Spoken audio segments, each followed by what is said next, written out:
Teach Like a Champion, Technique 34, Cold Call. Presented by Uncle Dan's Homeschool Academy.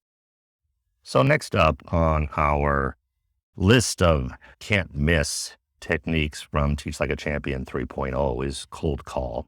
That's in the building ratio through questioning section. It's technique 34. What is cold call? Well, Teach Like a Champion says cold call is, quote, the practice of calling on students regardless of whether they have raised their hand. But as we'll see, it's a little bit more specific than that. But generally this is true. You're not looking for volunteers. You are intentionally choosing who to call and for what reason. And this technique is completely transformative of your classroom. Together with no opt-out, right is right, stretch it. Cold call can turn your classroom from something that's kind of really mediocre and maybe below average to something that's above average. Not great yet, but definitely above average. And why would you use cold call? It's part of accountability in the classroom. I have a whole section that I do for teaching teachers on how to get accountability in the classroom. So you can either have accountability through everybody needs to report, or some person that's unknown needs to report, and everybody needs to be ready. So this kind of builds that classroom culture where everybody needs to be ready to answer the questions, and nobody can sit in the corner and kind of daydream. Cold call is inclusive. There's a lot of people who, if you only work with people who raise hands, you're never going to get to 75% of your class in a lot of cases. And some people come from cultures that are less aggressive, and they can be pushed back if we're taking hands. Some people obviously have different experiences or different backgrounds, and by using cold call, you can bring those experiences and backgrounds into the classroom. It's rigorous in that using cold call, you can get good data, good formative data on which of your students knows what. And this next part was in Teach Like a Champion 2.0, but it's not really in 3.0 now.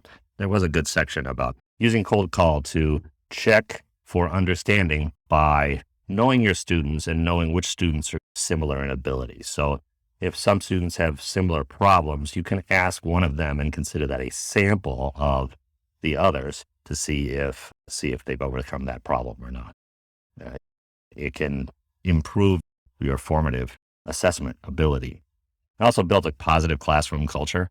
And by positive, I don't mean everybody's cheering, but it's a positive classroom culture, and that learning is expected, and it's understood that everybody's going to be learning in a positive way, not in a military discipline way. So I would come to the part where we talk about how to use cold call now. So there's two ways. One is the teacher makes an intentional choice on how to cold call, who to cold call. And second is that there's a random choice. So you'll often see pick sticks, or on computers now, random name pickers, something like that. Teachers have been using that for a long time. The author kind of discourages everybody from using random choice. There's a reason for that. I still use random choice sometimes. He actually goes so far as to say this might not be considered cold call. But the intentional choice is, this question and you know who it's going to be best targeted towards in your classroom, and you choose the student who best fits with this question level. That's the best way to do it. And if you use cold call, you'll end up getting more hands at the end, because people will get used to answering. People who never answer will get used to answering. And then they'll end up raising their hands more often. So if you actually do take hands, then you'll get more of those. On the random choice side, so I have a protocol for Jigsaw, and it works kind of like a normal jigsaw. But at the end, we're doing, for the jigsaw that I do, we're normally doing a geometrical proofs or something. So the last step in the jigsaw is I will have a random person explain a random proof that we've done. And I think that's a good way to build accountability. So everybody knows that they could get up, and everybody also knows that when they do get up, we're all working together to try to help them do this successfully. So there are several purposes for using cold call. Voice equity. Everybody gets a voice. Even the quiet people get a voice. Even the people who may have beliefs or experiences that don't go along with the mainstream. They get a voice. You build up your classroom culture so that people expect that they will need to answer. It, of course, gives you a good check for understanding. This is the primary reason for it, is to give a check for understanding. Students who normally have a problem with this kind of question, are they getting it? Do we need to go through it again? And pacing. It really helps. It really helps pick up the pacing in your classroom if you do it correctly. You cold call, pop, you're in, you get a question, and you can move on to an extension question on another student or something like that, which we'll talk about in a second. So my last thing to talk about is that cold call works very well in sequences. If you're using a cold call, you can do a turn and talk, and coming out of a turn and talk, you could do a cold call. Doing a cold call, you can move back into a turn and talk, or you could do a back and forth turn and talk, cold call. Take that question, take that answer, turn it into an extension question, turn and talk, come back out, and ask cold call again.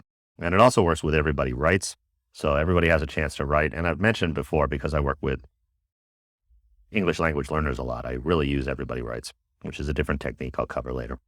So I need to make sure that everybody, when they're preparing for their answer or using wait time to prepare for their answer, that they're writing stuff down.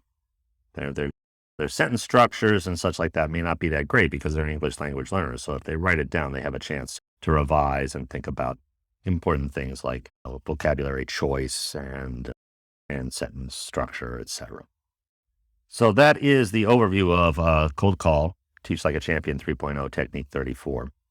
Cold call is one of the core techniques that I teach every teacher and require from every teacher.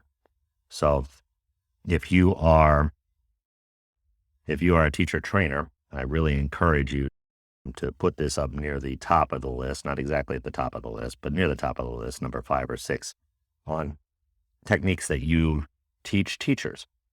Thank you for listening to Technique 34, Cold Call, from Uncle Dan's Homeschool Academy.